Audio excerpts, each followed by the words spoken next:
What's up, YouTube? This is MathWiz97, and welcome back to my SmackDown vs. Raw 2006 General Manager Mode, coming to you for the March 21st edition of Thursday Night SmackDown here in Jersey City, New Jersey.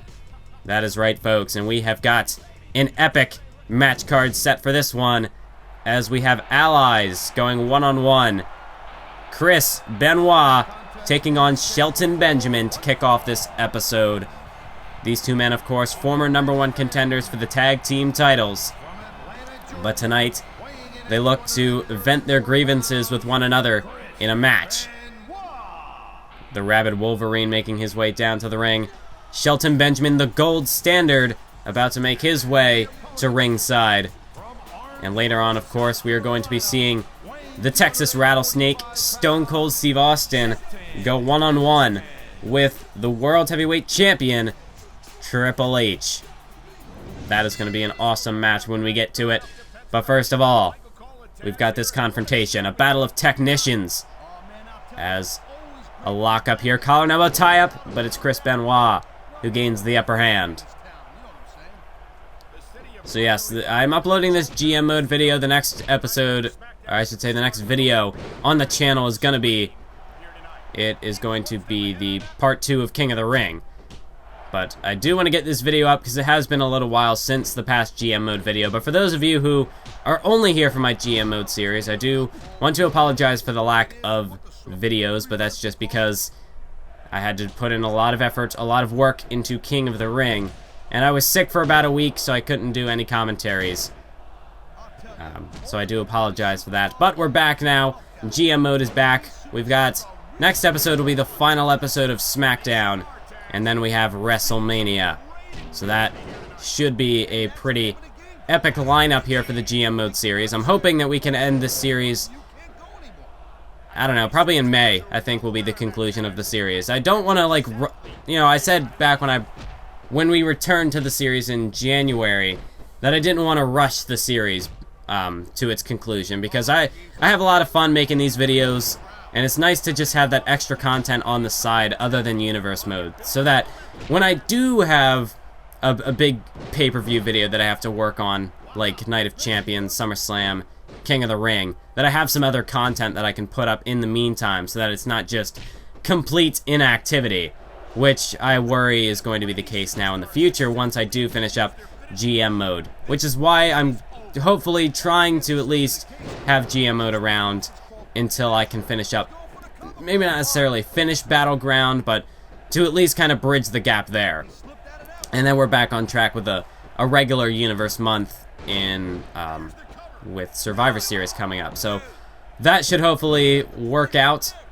For those of you wondering about, am I going to do 2007 GM mode? Well, I did a State of the Channel video that should still be in a little pop-up as like a recommended video. If not, be sure to go check it out on my channel. I read that. Apologies for that. Anyways, that State of the Channel video, I discussed, you know, the future of the channel, when I'm planning on doing the 2007 GM mode series. I still get comments asking, oh, but is he going to do 2007 GM mode? When is he going to do that? I made a video about it. You know, if you see anybody down in the comments who asks a question like that, like, oh, when is 2007? When's that going to happen? If you could just quietly link them to the video or tell them about it, that would be very much appreciated. I'll try to get as many of them as I can. I say, as if I have a ton of active subscribers. Anyways, back to the match at hand. Shelton Benjamin, no wait, Benoit, German suplex there to the gold standard. As right now, Benoit dragging Shelton Benjamin to the center of the ring. And there's one matchup that I'm kind of hoping I can do on the WrestleMania card, because typically how things go is there's like a Raw versus SmackDown matchup, and see, it's been a while since I played just like a GM mode with only 2 brands for WrestleMania, so I don't quite remember if there are multiple brand versus brand matchups or if there's only one. I know with 2008, there was the whole... Well, that spot didn't exactly work. Let's try to set this up again. Take 2. Shelton Benjamin off the top. Take 3. Let's try again here. Benjamin off the top. Okay. I guess we're gonna stick with that one. I guess that's the cut that's gonna make TV. Wait a minute. Shelton Benjamin. He's got Chris Benoit. Slow motion T-bone suplex. And the cover. 2, 3. Shelton Benjamin picks up the victory over Chris Benoit here tonight. So Shelton Benjamin, that's a big victory for him. But as I was going to say, with WrestleMania just around the corner, there's one match I'm really hoping that I can do on the card with that Raw versus SmackDown matchup, but it all depends on who Monday Night Raw actually books for it. If not, I might make like a separate episode entirely, because there's one match in particular that I think absolutely needs to happen. We need to have a conclusion between Chris Benoit and Shawn Michaels. I mean, just think about it. Back at Survivor Series, Shawn Michaels buried Chris Benoit alive, for Pete's sake. And then at the Royal Rumble, Chris Benoit was looking for his redemption, but it was Shawn Michaels who eliminated Benoit from the Rumble. I think there needs to be a third confrontation there, and I think WrestleMania is just the place to do it. So, if that's not on the match card proper, I'll probably make... I don't know if I would make the episode before WrestleMania or after. If that's the case, I'll probably make the video before, just because I feel like WrestleMania should be the ultimate conclusion of the series. So, I would probably... I would end up probably just doing that match in exhibition. We'd have Chris Benoit versus Shawn Michaels, just because I feel like that needs to happen. For the sake of the narrative of this GM mode series, that needs to happen. And then plus, you know, if it's not on the match card, since one of my recordings did goof up, so I ended up missing out on an episode, that would kind of help balance things out, and we'd get around 60 episodes out of this series, which I think would be pretty cool. Let me know what you guys think of that idea down in the comment section below. I personally think that Shawn Michaels and Chris Benoit need to have a rematch, whether it's in the official GM mode or not. If I have to do it in an exhibition, then so be it. And hey, that's more content for you guys. So hopefully you guys like the idea. But let's focus in on the match at hand right now, as Stone Cold Steve Austin, one of the 3 men who will be participating in the King of the Ring tournament. King of the Ring. Sorry, I just did a King of the Ring commentary. I'm not in the right state of mind. Apologies. One of the 3 men who will be participating in the World Heavyweight Championship Triple Threat match at WrestleMania. It's also going to include The Rock, but Stone Cold Steve Austin and Triple H, they have yet to face off in one-on-one competition, so we're getting that tonight. Triple H taking on the Texas Rattlesnake, perhaps looking to put Austin down, try to cut off his hopes of winning the World Heavyweight Championship this Sunday at WrestleMania. Next Sunday at WrestleMania. I'm getting ahead of myself. But Steve Austin, he wants to prove tonight that he can hang with the World Heavyweight Champion, Triple H. I mean, Triple H, this is a man who has held the World Heavyweight Championship for, after this episode, will be 57 episodes of the series. He's had it for every single episode. That is a feat never accomplished before in a GM mode series on this channel. So well done to Triple H. But Stone Cold Steve Austin, yeah, he wants to be that world champion. He wants to be the man who finally snaps Triple H's streak. But The Rock, he's also looking to do that as well. We saw The Rock defeated the United States champion Kane earlier on in this episode. But now Triple H, he's got a sleeper hold applied on Steve Austin, looking to wear him down, looking to put him to sleep. And next episode, like I said, it is the final episode of SmackDown. So we're going to be having a jam-packed episode. It's probably going to be about the length of the pay-per-view, because WrestleMania, it is a cross-branded show, so we only get, I think, 3 matches out of the usual 6. So the final episode of SmackDown will almost be like a pay-per-view in itself. So there might be a little bit of time in between this episode and the next episode of GM mode once again, just because there's going to be some extra time production going into that episode. But it should be a big episode. Pretty much will serve as the climax for most of our current feuds. We're going to have a Cruiserweight Championship matchup. Probably going to have a United States Championship match, just so a lot of our people don't jump ship, because they all want title matches. So that's the plan. Or maybe, I don't know, maybe I'll put the world title on the line and just have Triple H retain it again. I don't know. I feel like that takes all the tension out of the matchup. But then again, this isn't the type of a series that is for the gameplay. It's more like, you know, almost more of a simulation style series where it's just, the whole point is to have a good show. It's not necessarily to have, you know, universe mode is more about the superstars themselves, the rivalries, and you're really having a, I can't think of the word, but having like a well-defined narrative where each superstar has a definitive character. Whereas I feel like GM mode, it's more like each superstar is sort of a piece of a puzzle, and you just have to put them in the right places to make the show as a whole work out. And it's almost like viewing it, universe mode more of like a fan's perspective, GM mode being more of the manager's perspective.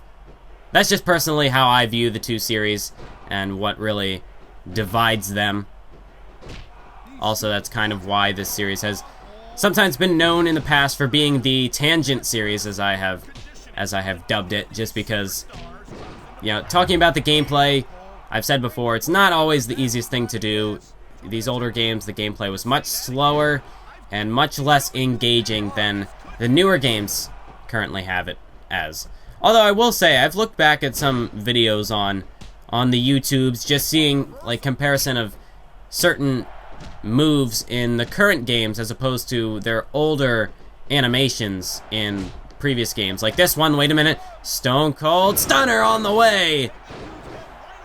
But just looking at different moves, like that one for example, you look at that Stone Cold Stunner, and then compare it to, you know, the modern Stone Cold Stunner. Not just necessarily the stunner, but there are a lot of moves which just seem to have lost that kind of personality that the older games tended to have. I mean, you look at the Rock Bottom, for example. I think the newer animation we just recently got in 2K16 isn't that bad, but looking at the one that we had from 2K15 back to, what was it, WWE 13, they introduced it. It might have actually been earlier than that, but that one is just, compared to the one from this game and 07 and just the older ones in general, there's a lot less personality in that Rock Bottom. It just seems, I don't know. I really don't know any other way to describe it. It's just, looking at it, it just seems much more bland and generic as opposed to some of the older animations. And there are other moves like the Tombstone Pile Driver. I can't think of many others off the top of my head, but there are just certain ones that seem to have devolved since the more classic wrestling games. I don't know. Hopefully, you know, in the future we can get some more animations that have a little more personality to them. I mean, now that we have superstars themselves doing motion capture for some of the moves, we've had guys like Cesaro and Finn Balor doing motion capture, and as well as that, I think we actually had Finn Balor motion capture his own entrance when they updated it, although that might not have been motion captured. Maybe I'm making things up. But I don't know, if we could get things like that, like having superstars motion capture their entrances, their moves, just to add that little extra personality would be awesome. But wait a minute, Stone Cold Stunner from the Texas Rattlesnake for the second time, actually the third time. And now here's the hook of the leg. 1, 2, 3. Stone Cold Steve Austin picks up the victory over the Cerebral Assassin. Triple H, he has been knocked off his pedestal heading into WrestleMania next week. Can he gain back his momentum, or has Stone Cold Steve Austin shut it down for good? Well, we'll see how things play out at WrestleMania in just 2 weeks. But as we take a look, SmackDown plus 20,000 fans, that's what I'm talking about. But it looks like the match of the week went to Monday Night Raw with another one of their copy and paste Iron Man matches. So that's unfortunate, but we went out in the ratings proper, so that's fine with me. Looks like Monday Night Raw had a 4-star show with a 5-star main event. And we, I believe, had a 4-star show as well, but we did not have a 5-star main event, even though our show was more balanced overall. So that's obviously how we won in the ratings. Vince McMahon here with a draft reminder. Well, that does not apply because this series is not going beyond this year, so that really doesn't matter at all. And Rey Mysterio has recovered from his sprained wrist, so that's another piece of good news that we just needed to hear. We take a look at our rivalries. This is basically what we're going to have. Most of these are going to be concluding next episode for the final episode of SmackDown, although that, obviously, the main event rivalry is going to conclude at WrestleMania with the world title being up for grabs. And this is what I'm talking about. A lot of superstars in danger of perhaps jumping ship, so we're going to have to make sure to stop that. We'll give them the title shots they want, that's fine. We do have a couple superstars who are just tired of losing. That's easily fixed. But this is what we're looking at heading into the final episode of SmackDown. A little bit of fatigue from Batista, so we got to be careful there. All of our contracts are good, so there's really no need to have to extend those at any point. And these are our champions. So that's going to be it for this episode. We'll get one quick look here at the fan support. But I hope you enjoyed this edition of GM Mode. Be sure to stay tuned for the next one. And until that episode, keep on YouTubing.